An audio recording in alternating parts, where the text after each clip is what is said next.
The name's Rachel, and I'm the oldest of 2 daughters. From as far back as I can remember, I was the serious one, the independent one. My sister Lily? She was the complete opposite. Growing up, our house was always filled with noise. Lily's laughter, Mom and Dad's doting words, the constant buzz of the latest pop songs. Me? I preferred the quiet corners, nose buried in a book or scribbling away at my homework. Birthdays and holidays were a stark reminder of how different Lily and I were. While she'd tear through her gifts, squealing with delight at the latest trendy clothes or gadgets, I'd carefully set aside the money I received. "What are you saving for this time, Ratch?" Dad would ask, a hint of pride in his voice that never quite reached his eyes. "A laptop for studying," I'd reply. "The library computers are always full." He'd nod, but I could see the disconnect. They never quite understood why I didn't want the things other girls my age did. Lily, on the other hand, was a whirlwind of ever-changing styles and demands. "Mom, did you see the new iPhone? Everyone at school has one. I need it." And just like that, she'd have it. No questions asked, no saving required. I remember the day I finally bought my laptop. I'd saved for months, researching the best model for my needs. When I brought it home, I was bursting with pride. "Look, I finally got it," I announced at dinner. Mom glanced up from her plate. "That's nice, dear. Oh, Lily, tell us about your day at the mall." And just like that, the conversation shifted. Lily launched into a detailed description of her latest shopping spree, and my achievement faded into the background. It wasn't that they didn't love me. I knew they did, in their own way. But Lily was the sun in our family's solar system, and I was a distant planet, quietly orbiting on my own path. As we grew older, the differences only became more pronounced. While Lily experimented with wild hairstyles and the latest fashion trends, I stuck to my practical ponytail and comfortable jeans. The library became my second home, a quiet sanctuary where I could focus on my goals without distraction. When it came time for college, I threw myself into applications with the same determination I'd shown throughout high school. I spent countless nights perfecting my essays, researching scholarships, and studying for entrance exams. The day I received my acceptance letter, along with a full scholarship, was one of the proudest moments of my life. I burst into the kitchen, waving the letter. "Mom, Dad, I got in. Full ride." Mom looked up from where she was helping Lily with her makeup. "Oh, that's nice, dear." "Lily, hold still, I'm trying to get this eyeliner perfect." Dad glanced over his newspaper. "Good job, Rachel." We expected nothing less. Their lukewarm response stung, but I was used to it. I retreated to my room, clutching the letter to my chest. This was my ticket out, my chance to prove myself. Meanwhile, Lily barely scraped through high school.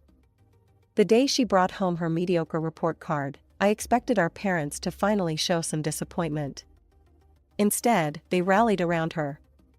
"Oh, sweetie, don't worry about it," Mom cooed, stroking Lily's hair. "College isn't for everyone. You're talented in so many other ways." Dad nodded in agreement.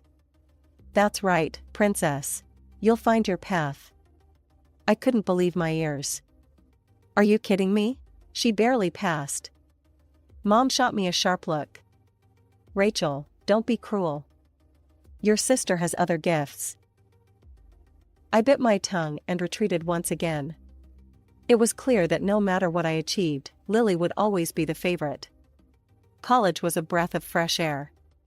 For the first time, I was surrounded by people who valued hard work and ambition. I threw myself into my studies, determined to make the most of this opportunity. One day, during my sophomore year, I got a call from home. It was Lily, her voice bubbly with excitement. "Ratch, guess what? I'm thinking of taking some beauty courses. Mom and Dad think it's a great idea." I wanted to tell her about the fascinating research project I was working on, about the internship I'd landed for the summer. But I knew she wouldn't care. As I hung up, I couldn't help but feel a mix of frustration and determination. I was on my own path, and I was going to make it count. The years flew by. While Lily flitted from one beauty course to another, never quite finishing anything, I graduated with honors. I landed a job at a prestigious company before the ink was dry on my diploma. The day I moved into my own apartment was bittersweet. As I unpacked my meager belongings, I thought about how different my life was from Lily's. She was still living at home, being pampered by our parents. But I was standing on my own 2 feet, ready to take on the world. My first few months at work were a whirlwind. I worked longer hours than anyone else, determined to prove myself. My dedication didn't go unnoticed. Within a year, I was promoted to team leader. I called home to share the news. Mom answered, "Oh, Rachel, that's nice. But guess what? Lily's met the most wonderful boy. He comes from such a good family. We're all so excited." As she rattled on about Lily's new boyfriend, my promotion faded into the background. I hung up feeling deflated but more determined than ever. If my family couldn't appreciate my achievements, I'd just have to achieve even more. I threw myself into my work like a woman possessed. Days blurred into nights, weekends became just another opportunity to get ahead. My dedication paid off. I got another promotion, then another. Before I knew it, I was head of the department, the youngest in the company's history. Mr. Thompson, the owner, called me into his office one day. "Rachel, your work has been exceptional. We've never had someone rise through the ranks so quickly." I beamed with pride. "Thank you, sir. I love what I do." He smiled. "It shows. That's why I want to offer you something special. We have a program for our top employees, a chance to buy an apartment at a significant discount. You've more than earned it." The next few weeks were a whirlwind of paperwork and planning. When I finally got the keys, I felt like I was walking on air. I decided to throw a housewarming party, a chance to celebrate my success with the people who mattered most. I didn't have much furniture yet, so I bought some inexpensive plastic tables and chairs. I arranged everything carefully, making sure the disposable tableware matched the decor. It wasn't fancy, but it was mine, and I was proud of it. The day of the party arrived. My colleagues showed up first, bearing gifts and warm congratulations. Then my family arrived. Mom, Dad, and Lily swept in like a whirlwind. I noticed Lily's eyes darting around, taking in the modest furnishings with a barely concealed smirk. As the evening wore on, I noticed a pattern. Every time one of my colleagues tried to congratulate me or mention my accomplishments, my parents would swiftly change the subject to Lily. "Oh, that reminds me," Mom would say, cutting off my coworker mid-sentence. "Did Rachel tell you about Lily's latest modeling gig? She's just so photogenic." Dad would chime in. "Yes, our Lily was born for the spotlight. Such natural talent." I saw the confused and slightly horrified looks on my colleagues' faces. I wanted to sink into the floor. Lily, for her part, basked in the attention. "Oh, Mom, stop it," she'd say with a giggle, clearly loving every moment. Finally, mercifully, my family left.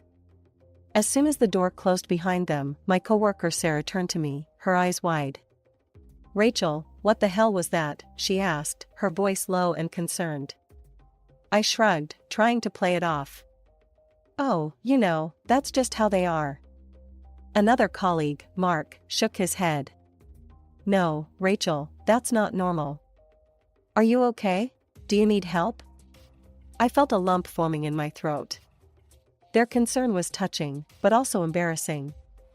"Guys, really, it's fine. I'm used to it. Who wants another drink?" As I busied myself in the kitchen, I could hear them whispering, their concern palpable. I blinked back tears, determined not to let them see how much my family's behavior had affected me. After the housewarming fiasco, I threw myself back into work with renewed vigor. Months flew by, and slowly but surely, I transformed my apartment into a space that truly felt like home. Every piece of furniture, every splash of color on the walls was a testament to my hard work and independence. One sunny Saturday, I decided to treat myself to something I'd been eyeing for a while, a car. Nothing flashy, just a reliable sedan that would get me from point A to point B. As I drove it home, I couldn't help but feel a sense of pride. This was mine, bought with my own money, a symbol of my success. I hadn't planned on telling my family, but news travels fast. The phone rang that evening, and Lily's voice chirped through the speaker. "Ratch, I heard you bought a car." "That's nice," she said, her tone suggesting it was anything but. "You know, you're really doing this the hard way. All this working and saving, it's so unnecessary." I felt my hackles rise. "What do you mean?" "Well, the main task of a woman is to get married properly, silly. Find a man who'll support you and give you everything you need. Why work yourself to the bone when you could have it all handed to you?" I was speechless for a moment. Was she serious? "Lily, that's not. I mean, I want to earn things for myself. I'm proud of what I've accomplished." She laughed, a tinkling sound that grated on my nerves. "Oh, Ratch, always the difficult one. Well, you'll see. I'll show you how it's done." Before I could respond, she had hung up. I stared at the phone, a mix of anger and disbelief swirling in my gut. How could we see the world so differently? A few months later, I got my answer. Lily called, her voice bubbling with excitement. "Rachel, you'll never guess what happened. I'm getting married. His name is Robert. He's absolutely loaded, Ratch. His parents are paying for the whole wedding. It's going to be gorgeous." As she rattled off details about dresses and flowers and guest lists, I felt a strange hollowness in my chest. This was what she had been working towards, I realized. This was her version of success. The day of the wedding arrived all too soon. I stood in the grand hall, feeling out of place among the glittering guests. Lily was radiant in her designer gown, and our parents couldn't stop gushing. I sipped my champagne, trying to quell the bitterness rising in my throat. Had they ever looked at me with such pride? Had they ever been this happy for my accomplishments? As the evening wore on, I felt more and more like an outsider. Lily was in her element, charming guests and basking in the attention. Our parents flitted about, proudly introducing themselves as the parents of the bride. As I drove home in my modest car, to my modest apartment that I'd worked so hard for, I couldn't help but wonder, had I made the right choices? Was Lily right? Had I chosen the harder path? But then I thought about my job, my achievements, the sense of pride I felt every time I accomplished something on my own. No, I decided. My path might be harder, but it was mine. And that made all the difference. After Lily's wedding, life settled into a new rhythm. Work kept me busy, but my mother's frequent calls became an unwelcome interruption. Every conversation was the same. "Rachel, darling," Mom would start, her voice dripping with false sweetness. "You'll never believe what Lily's been up to." I'd brace myself as she launched into another tale of Lily's fabulous new life. "She's been invited to the most exclusive gatherings. Can you believe it? Our Lily, rubbing elbows with high society." One day, after a particularly trying call, I couldn't hold back anymore. "Mom, that's great for Lily, but don't you want to know what's going on in my life?" There was a pause. "Oh, honey," she said, her tone patronizing. "Of course we care. But you really should learn from your sister. Be more beautiful, get things easily. Why work all day for pennies when you could have it all?" A few weeks later, an invitation arrived. Lily and Robert were having a housewarming party for their new luxury apartment, a gift from his parents, of course. The night of the party, I stood outside their building, feeling small. I smoothed down my simple dress and took a deep breath before heading in. The apartment was stunning. Every surface gleamed, every piece of furniture looked like it cost more than my yearly salary. My parents were already there, cooing over every detail. I tried to blend into the background, but Lily spotted me. She sauntered over, champagne flute in hand. "Rachel, so glad you could make it," she said, her eyes scanning my outfit critically. "I hope you're taking notes. This is how a housewarming should be done." None of that plastic furniture and disposable dish nonsense like at your place. I felt my cheeks burn. Lily, that's... But she was already moving on, leaving me with the sting of her words. The weeks that followed were a parade of Lily's extravagance. She seemed to buy everything in sight, always the most expensive option. Then came the car. I was leaving work one evening when a sleek sports car pulled up beside me. The window rolled down, revealing Lily's smug face. "Like it?" she preened. "Just a little gift from Robert. Thought I'd take it for a spin." I glanced at my reliable but unremarkable sedan. "It's very nice, Lily." She followed my gaze and laughed. "Oh, Rachel. Always settling for less.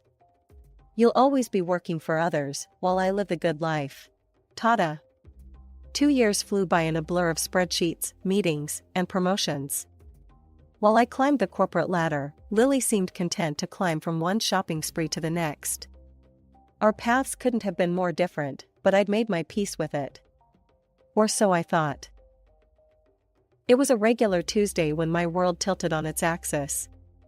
Mom called, her voice uncharacteristically shaky. "Rachel, it's Lily. She's back home. Robert left her. He said she was too shallow, too focused on spending his money. Called her stupid, can you believe it? He had her sign a prenup, so she's got nothing." I felt a mix of emotions, shock, concern, and if I'm being honest, a tiny flicker of vindication. I squashed it down immediately, ashamed of myself. "I'm coming over," I said, already grabbing my keys. When I arrived at my parents' house, it was like walking into a war zone. I could hear Lily's screams from the driveway. Inside, it was worse. Lily was in the living room, mascara streaking down her face, her designer clothes torn. She was throwing anything she could get her hands on, vases, picture frames, cushions. "He can't do this to me," she shrieked. "I'm Lily. I'm beautiful. I'm perfect." Mom and Dad fluttered around her, trying to calm her down. "Sweetie, please," Mom pleaded. "We'll figure this out. Daddy will buy you a new dress, won't you, dear?" Dad nodded frantically. "Of course, princess, anything you want." I stood there, watching this scene unfold, feeling like I was in some bizarre alternate reality. This couldn't be happening. This wasn't how life was supposed to work, was it? As the days passed, Lily's tantrums didn't subside. She'd cry for hours, then scream, then demand expensive gifts to make herself feel better. Our parents, ever eager to please their favorite, complied with every request. One evening, after a particularly bad episode, I couldn't hold my tongue anymore. "Maybe," I said cautiously, "Lily should consider getting a job? It might help her appreciate the value of money and give her something to focus on besides all this." The room went dead silent. Then all hell broke loose. Lily's face contorted in rage. "A job like you? Slaving away day after day like some peasant?" She burst into tears and ran upstairs, slamming her door so hard the house shook. Before I could process what had happened, Mom and Dad rounded on me. "How dare you?" Mom hissed.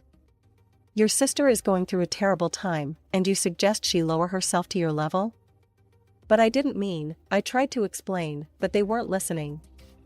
"Get out," Dad said, his voice cold. "Get out of this house right now." Mom pointed to the door. "Out. And don't come back until you can be supportive of your sister." In a daze, I grabbed my purse and left. As I walked into my apartment, my sanctuary, I felt a strange mix of emotions. Sadness at being rejected by my family, anger at their blindness to Lily's faults, and oddly, a sense of relief.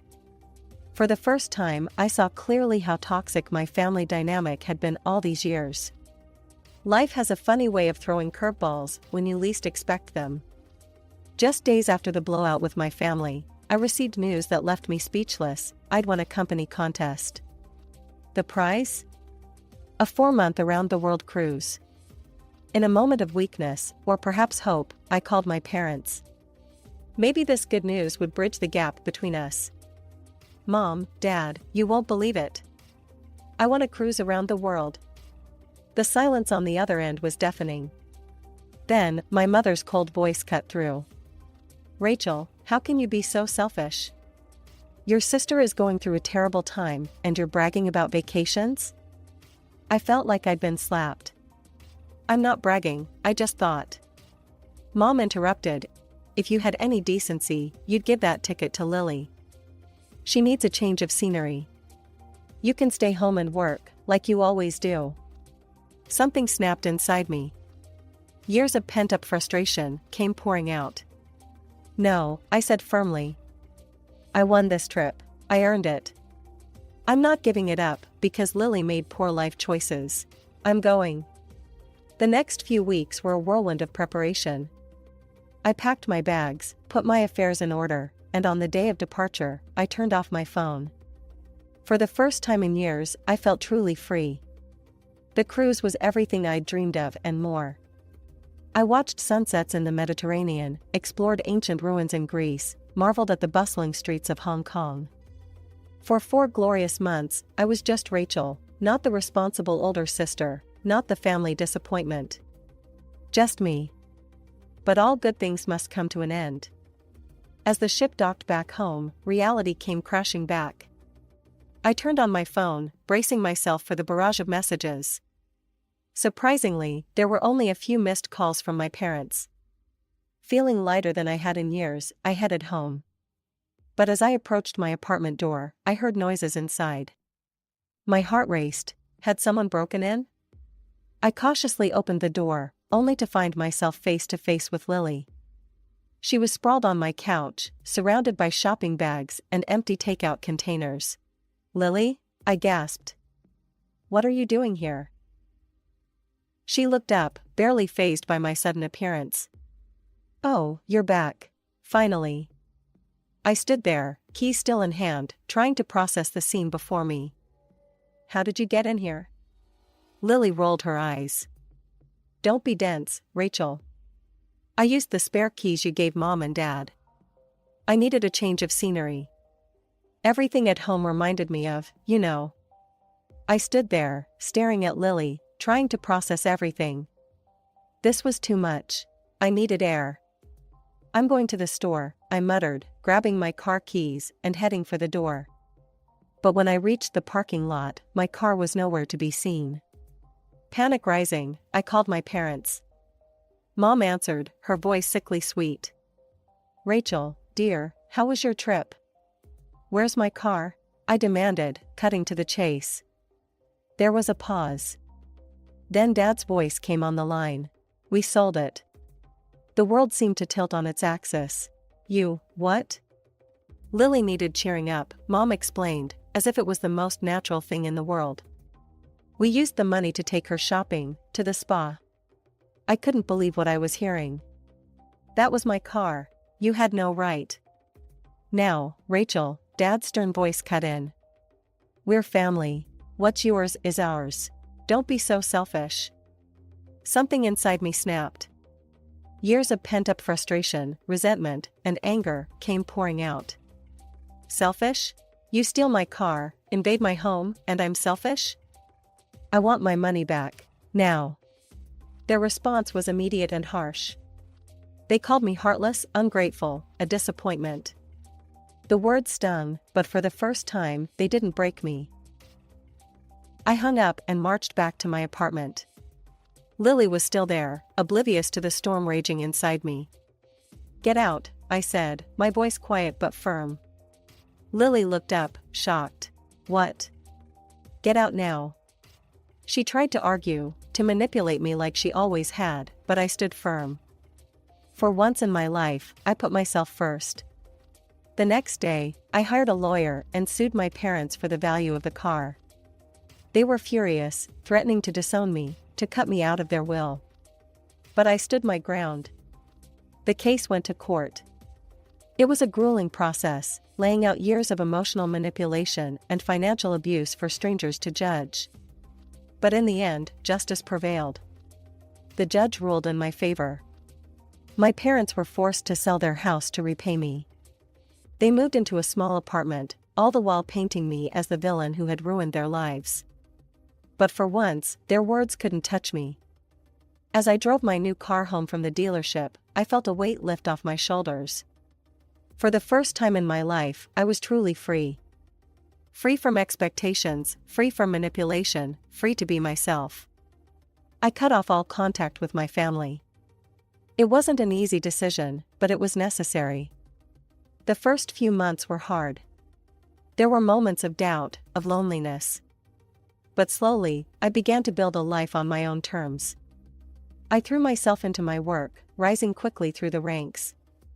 I made new friends who appreciated me for who I was, not what I could do for them. I traveled, I learned new skills, I found hobbies that brought me joy. And most importantly, I learned to love myself.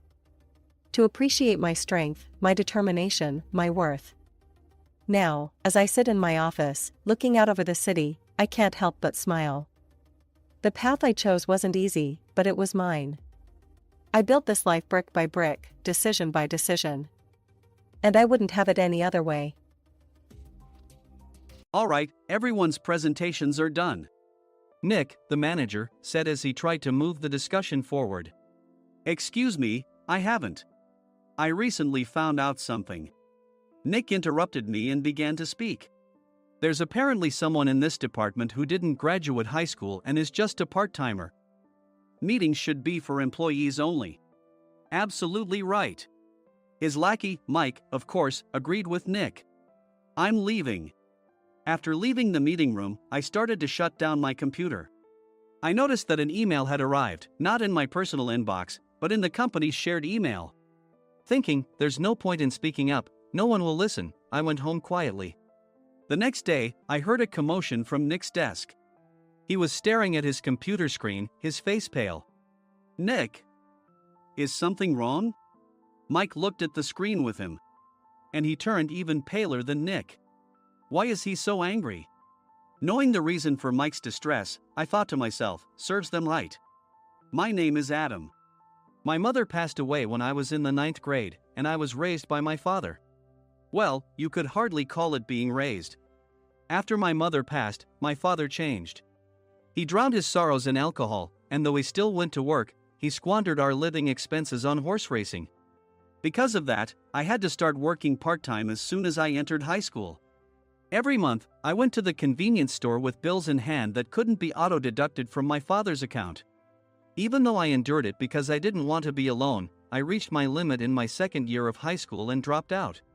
I found a live-in job at a distant inn. Thank you for everything. The day I left home, my father, still staring at the TV, spoke. Take care. That was our last conversation. Back then, 18 wasn't the age of majority, so I needed my father's permission to work, and I couldn't hide my place of employment. Yet, my father never visited me even once. I kept working just to survive, and before I knew it, I was 42. Years of hard work paid off, and I was transferred to the headquarters. I was thrilled to be recognized by the company, as I thought I'd be working in the field until retirement due to my lack of formal education. Listen up. Our work can change the future of our employees. Don't drag us down. On my first day after the transfer, Nick, dressed in an expensive suit, spoke sternly. There was a reason for this. Our inn was located in a prominent tourist destination, known so well that everyone in the state could sing its commercial jingle. At its peak, we had 5 locations within the state. But that was long ago. Due to financial difficulties and aging facilities, only the place where I had worked for many years and the original establishment remained. I was prepared to lose my job anytime, but now there was a glimmer of hope. With the rise of social media, the tourist area where the inn was located started gaining attention again. Depending on how hard the sales department, where I was transferred, worked, we could either thrive or be forced to give up this prime location to the new hotel chains continuously popping up. For Nick, who had switched careers from another industry to strengthen our sales, this was a battle he couldn't afford to lose. I understood why he had to be strict. I will do my best. Nick sneered at my enthusiastic declaration. Did you not hear what I said? I'm sorry. I thought I was listening carefully. Out of habit from years of customer service, I apologized reflexively, though I had no idea what had offended him. Someone was watching me with a smirk. In this department, there are those who are expected to excel and those who have been shoved here because they have nowhere else to go. You are the latter. It was Mike, the section chief. He's 7 years younger, at 35. But he was called to headquarters much earlier than I was and had been moving around within the headquarters ever since. I'm not jealous, but I can't accept that he's my boss. Graduating from a prestigious university, he has an unusually high pride and caused many problems as a newbie, making things very difficult for me when I was the front desk leader. When I found out Mike was transferred to the sales department a month before me, I was disheartened. Mike is right. With just a middle school diploma, there's not much you can do. Don't even think about achieving results. As if I didn't exist, Nick remarked, "I'm thirsty." Mike eagerly ran to the coffee maker. It seems Mike is Nick's lackey. I regretted being happy about my transfer to headquarters, wishing I had stayed on site forever. Send a direct mail to every company on this list by the end of the day. Nick only assigned me tasks that even a new graduate could handle. What? There are over 1,000 companies. You want me to send to all of them by today? Yes, if you and your fellow misfits split the work, even those with nowhere else to go should finish by today. I glanced at the employees typing away expressionlessly. They were worn out from customer service, only thinking about leaving on time, or were women reassigned after having children, with zero motivation for work. Even Sam, a new graduate from the same university as Mike, who was supposed to be among the expected achievers, had no enthusiasm for the job, having joined the company wanting to do customer service. I don't care what they say, I plan to quit any time, he said. Only Nick and Mike were highly motivated, making all the decisions between the two of them. I originally only wanted to work at the inn to survive and had no particular attachment to this job. I swallowed my words, thinking I had no right to reprimand them. About a month after the transfer, Nick told us with a frustrated look. To commemorate the 50th anniversary, we've decided to create a plan exclusive for one group per day. Originally, Mike and I were supposed to come up with it, but our president, Mr. Thompson, insists on hearing everyone's opinions. So, you all get a chance. As Nick explained, Mike began handing out prints. Make sure not to embarrass Nick. If your ideas are half-baked, you'll have to redo them. It seemed that they had printed his handwritten notes by Mr. Thompson, which included several questions and a section for free responses. It made sense why Nick had to seek our input, given that all responses had to be submitted to Mr. Thompson. We were given a week to think about it, and a meeting was scheduled to compile our ideas. My plan is to let guests enjoy both the old and modern America. Nick began the presentations. Guests would watch a master confectioner at a nearby traditional sweet shop make sweets in front of them. The welcome drink would be premium tea in a bottle. Nick's plan was certainly attractive. After his presentation, Nick called on us to present in the order we were seated. Just as I stood up for my turn. All right, everyone's presentations are done. Excuse me, I haven't. I recently found out something. Nick interrupted me. There's someone in this department who didn't graduate high school and is just a part-timer. He was likely talking about me. I joined the company as a part-timer and was made a full-time employee when I turned 20. That was 20 years ago, so Nick and Mike probably had no chance to know until recently. Meetings should be for employees only. Absolutely right. After that, Nick kept creating opportunities to solicit everyone's opinions, purposefully excluding me from speaking. The meeting unexpectedly heated up and went past the scheduled end time. A few people asked to leave, and the discussion continued with the remaining few. Still here? Normally, you'd leave in that situation. Though I had no attachment to the job initially, hearing kind words from customers made me want to make them happier. For someone like me, with nowhere to go, the inn was my home and customer service was my life. I felt pathetic about my current self. I'm leaving. I left the conference room and started shutting down my computer. I noticed an email had arrived, not in my personal inbox, but in the company's shared email. Thinking no one would listen to what I had to say anyway, I quietly went home. The next day, while preparing the DM as instructed, I heard a commotion from Nick's desk. In his haste to stand up, he hit his knee on the desk. He stared at his computer screen, his face pale. Nick! What's wrong? Mike, thinking he should be the first to rush over, approached Nick while still wearing his coat. He peered at the screen with Nick. And he turned even paler than Nick. Why is he so angry? Who is responsible for this company? Nick, more irritated than ever, asked, and Mike answered without checking. Probably Sam. Sam wasn't there because he was attending a morning training session for new hires. Nick gave up on getting angry and returned his gaze to the screen. They were looking at an email that arrived right after the end of the working day yesterday. Apparently, no one, including me, had checked it before leaving. The email was from a large company that used us for their annual employee trips. The president and executives of that company also frequently used our services personally. President of the company, Mr. Mason himself, had declared that neither he nor his company would ever use our services again. Well, some companies cancel their employee trips or stop using our services due to financial struggles. Let's just move on. Mike kept wiping the sweat from his forehead with a handkerchief. Knowing why Mike was so agitated, I quietly watched their interaction. Do you know how much revenue we get from that company? We can find other guests to fill the rooms, but we'll lose the banquet costs, gift shop revenue, rental car fees, and more. Moreover, the gifts were supposed to be prepared by the traditional confectionery shop involved in Nick's proposed plan. If it's known that we incurred such a huge loss at this critical time, Nick's position in the company would be jeopardized.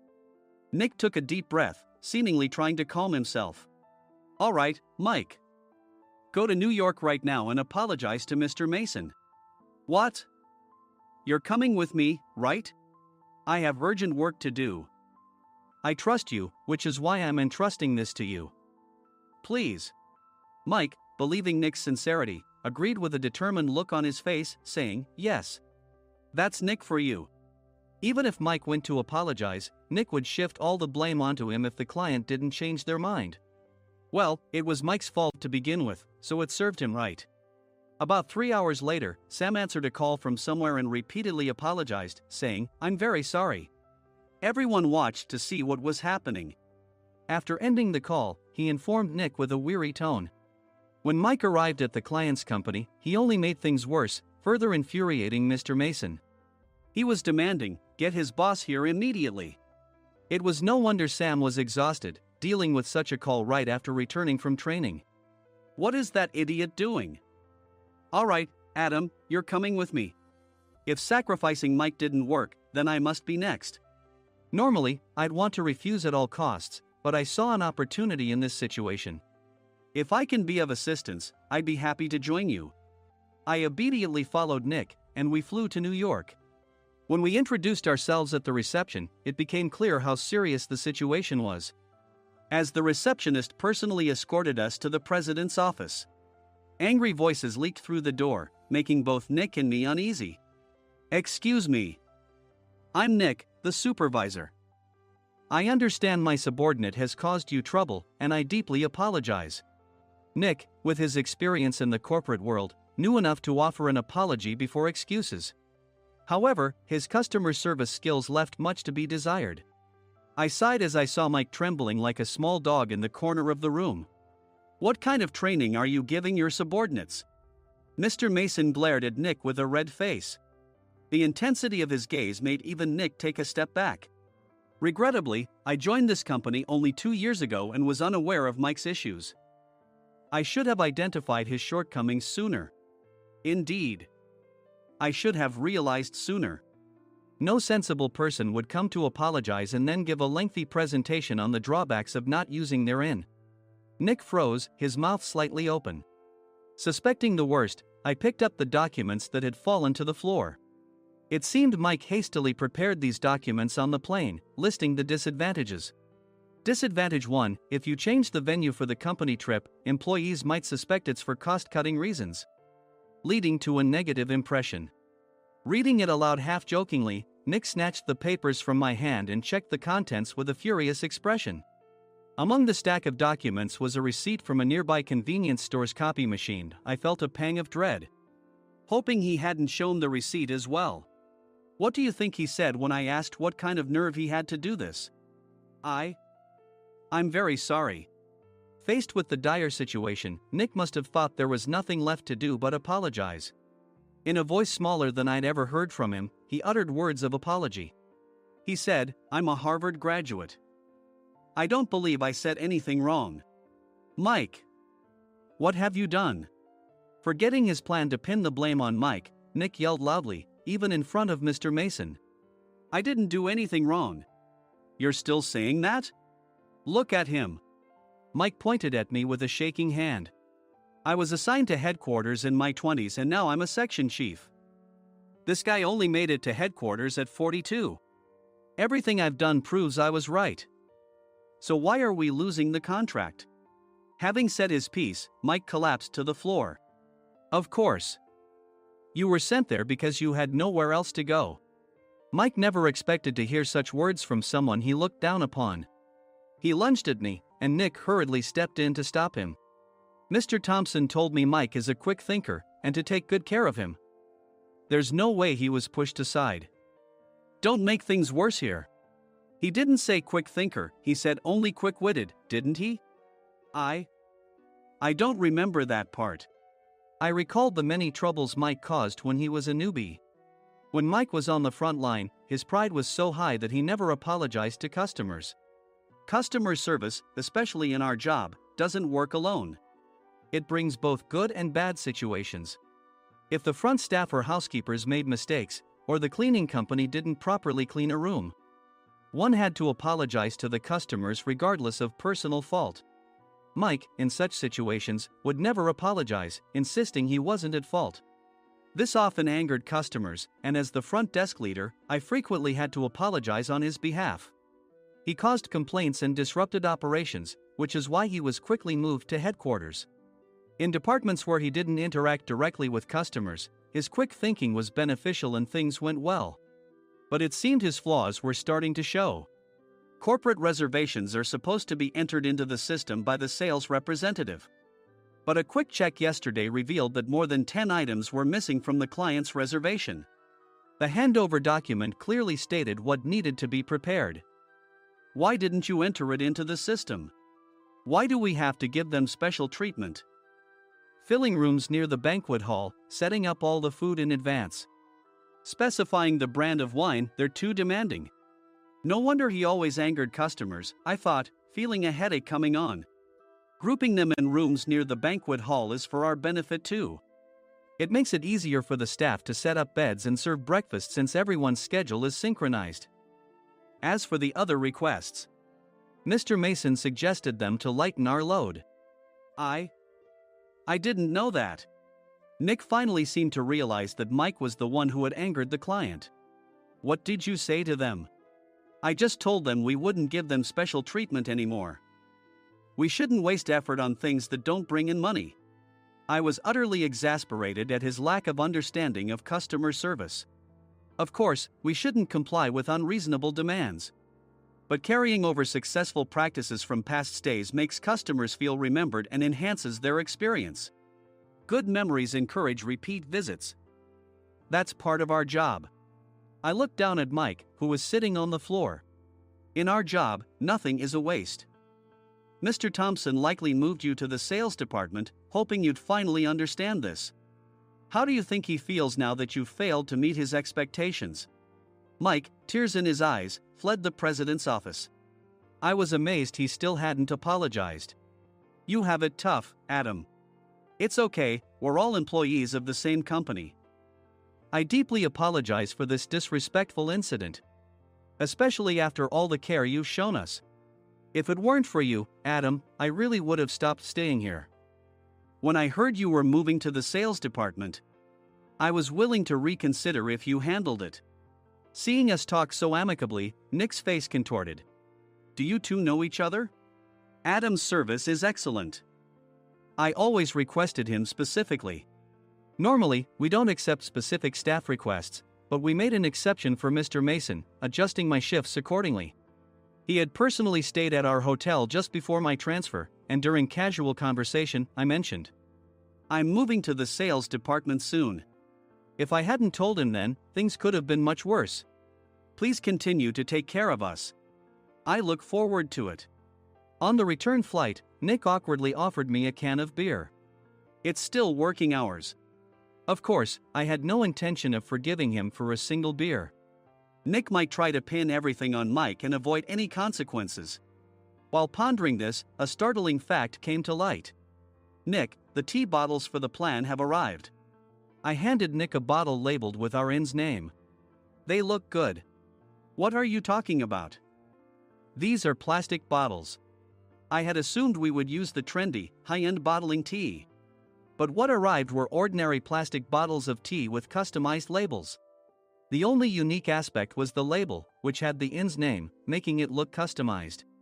Upon further investigation, I discovered that a substantial amount of money was set to be paid to the tea company. It was priced like bottling tea. Does this plastic bottle really cost $100 each? The tea inside is specially blended for us. The extra cost is for that. Wouldn't it be better to use another tea company? Or is there a specific reason we must use this one? As Nick continued to make excuses, I showed him a printed email. I informed the tea company's president, Mr. Mitchell, that we discovered irregular payments and he confessed. He said you two were high school classmates and planned to split the extra money. That idiot. Why did he confess? That's not important. You should worry about yourself, this could turn into a police matter. Opening the bottle cap, I suggested. How about calming down with this tea? It supposedly has a relaxing effect. Nick drank the tea frantically. In the following days, decisions were made about their fates. Mike was reassigned to the General Affairs Department, with no chance of transfer or promotion, as per Mr. Thompson's orders. As for Nick, since the payment to the tea company hadn't yet been made, he narrowly avoided legal trouble. Instead, he was encouraged to leave the company, and to avoid further complications, Nick submitted his resignation. Rumor has it that connections between HR departments have made it difficult for him to find new employment. Even though it was good to have those two gone, something unexpected happened in the sales department.